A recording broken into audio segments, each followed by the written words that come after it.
कोटा में आज क्या कुछ हुआ आप देखिए हमारे साथ। ऊर्जा मंत्री श्री हीरालाल नागर ने शनिवार को अमझार पुलिया पर बंद ट्रैफिक और वैकल्पिक मार्गों को खोलने समेत विभिन्न विषयों को लेकर सर्किट हाउस में बैठक की। इस दौरान जिला कलेक्टर श्री पीयूष समारिया तथा नेशनल हाईवे अथॉरिटी और RSRDC के अधिकारी मौजूद रहे। बैठक में दरानाल स्थित अमझार पुलिया की मौजूदा स्थिति, भारी वाहनों के आवागमन पर लगी रोक और खानपुर व सांगोद मार्ग पर बढ़ते जाम को लेकर विस्तार से चर्चा हुई। मंत्री श्री हीरालाल नागर ने कहा कि अमझार पुलिया पर से ट्रैफिक बंद होने से भारी वाहन कनवास, धुले, सांगोद और बारान होकर गुजर रहे हैं।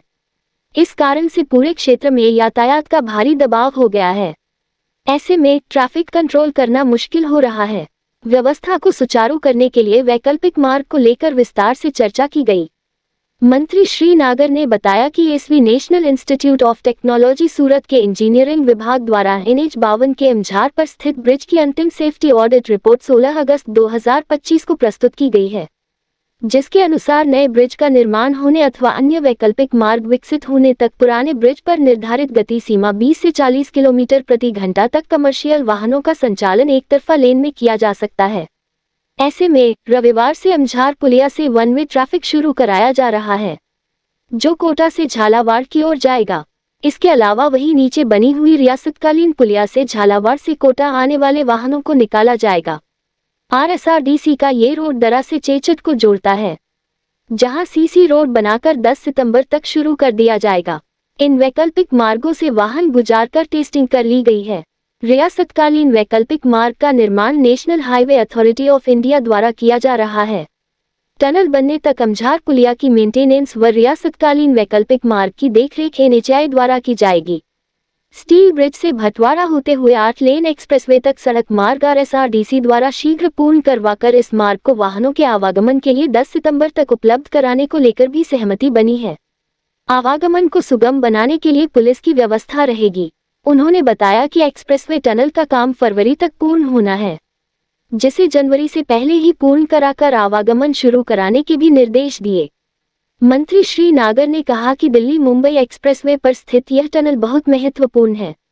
इस पर आवागमन शुरू होने पर राहत मिल सकेगी। बैठक में नेशनल हाईवे के chief engineer Satish Agarwal, RSRDC के GM Arvind Sahu, national highway authority के PD Sandeep Agarwal, AC Ajay Chaudhary, E Mukesh Gupta और RSRDC के PD राजकुमार राजौरिया मौजूद रहे।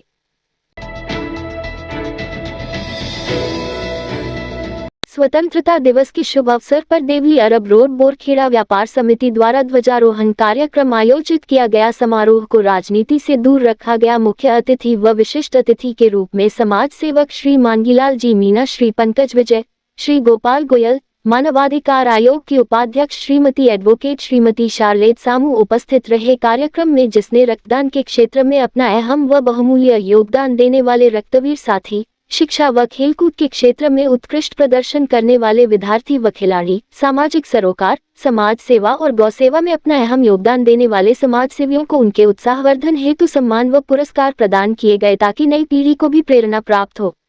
समिति अध्यक्ष दीपक नामदेव ने बताया कि कार्यक्रम के पश्चात विशाल तिरंगा सम्मान रैली का आयोजन किया गया, जिसमें युवा शक्ति ने बढ़ चढ़कर हिस्सा लिया। रैली के द्वारा लोगों को एकता और भाईचारे का संदेश दिया गया। रैली को कोटा व्यापार महासंघ के सचिव श्री अशोक माहेश्वरी जी ने हरी झंडी दिखाकर रवाना किया। शहीद स्मारक तक पहुंचकर वहां देश के लिए बलिदान देने वाले शहीदों को नमन किया गया।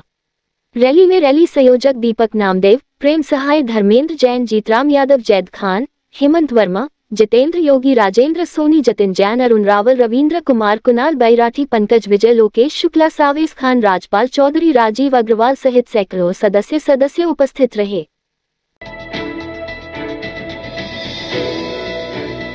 आपातकालीन इकाई में रोगियों की लंबी कतारें देखी गई। शहर के महाराणा भूपाल चिकित्सालय में 3 दिवसीय अवकाश के चलते नई OPD में अवकाश होने से रोगों का आपातकालीन इकाई में उपचार के लिए पहुंचे।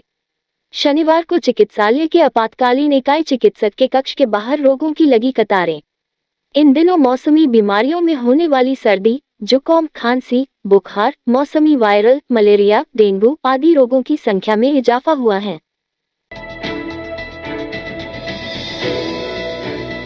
मदार नहर से फतहसागर झील में एक बार फिर पानी की आवक शुरू हुई। सावन मास सूखा बीत गया। भादवा मास शुरू होने के साथ लेक सिटी में एक बार फिर मानसून की बरसात का दौर शुरू हुआ। इसी के चलते लेक सिटी झीलों में पानी की आवक शुरू हुई। शहर से करीब 15 किलोमीटर दूर गांव मदार के छोटा मदार तालाब एवं बड़ा मदार तालाब के ओवरफ्लो होने के बाद दोनों तालाबों का पानी नदी नालों से होता हुआ थूर की पाल पहुंचा। तत्पश्चात पानी नदी से होता हुआ चिकलवास से निकट पहुंचा। चिकलवास फीडर से पानी को मदार नहर में डाइवर्ट किया। मदार नहर से पानी देवाली होते हुए फतहसागर झील में पानी समाहित होना शुरू हुआ।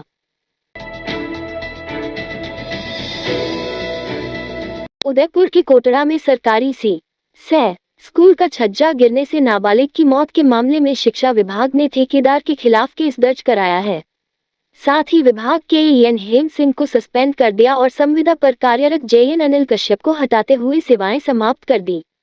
ग्रेड 3 टीचर हेम सिंह 11 साल से बतौर एएन और 15,000 वेतन में काम करने वाले जेएन अनिल कश्यप करीब 22 साल से सरकारी स्कूल बिल्डिंग की तकनीकी मॉनिटरिंग का काम देख रहे थे। इधर ग्रामीणों ने स्कूल निर्माण में घटिया सामग्री उपयोग लेने का आरोप लगाया। वहीं घटना के बाद स्कूल का निर्माण का काम तुरंत रोक दिया है। बता दें, एक दिन पहले सरकारी स्कूल पाथरपड़ी में निर्माणाधीन सरकारी स्कूल का छज्जा गिरने से 11 वर्षीय एक नाबालिग बच्ची की मौत हो गई थी, जबकि एक घायल हो गई थी, जिसका गुजरात में इलाज जारी है। श्री कृष्ण जन्मोत्सव पर बधाई गीत धाधीन कर जगदीश चौक स्थित भगवान जगन्नाथ स्वामी मंदिर प्रांगण पर शुक्रवार मध्य रात्रि को भगवान श्री कृष्ण का जन्म हुआ। इस अवसर पर मंदिर प्रांगण पर ठाकुर जी के समक्ष बड़ी संख्या में श्रद्धालु नन्हे कान्हा के दर्शन के लिए अपनी बारी की प्रतीक्षा में नजर आए। शनिवार को ठाकुर जी के समक्ष धाधीन नन्हे कान्हा के जन्म पर बधाई के गीतों की नृत्य प्रस्तुति दी। इस रात की सुबह नहीं होती जब तक हाथ में उसकी गर्माहट नहीं होती। चाय का प्याला, अखबार साथ पुराना है, मिट्टी से जोड़ता है। खबरों की खुशबू से सारा घर महकता है। हर रंग में ढला कहानियों से किस्सों तक ले जाता है बेरोक टोक। देश के हर हिस्से तक ये हकीकत का आईना है। ख्वाबों को सच करके दिखाता है। दैनिक नवज्योति, आपके लिए, आपके साथ। ये थे आज के मुख्य समाचार। विस्तार से जानने के लिए पढ़ते रहिए दैनिक नवज्योति। दैनिक नवज्योति के YouTube चैनल को सब्सक्राइब करें और ताज़ा अपडेट के लिए बेल आइकॉन दबाएं।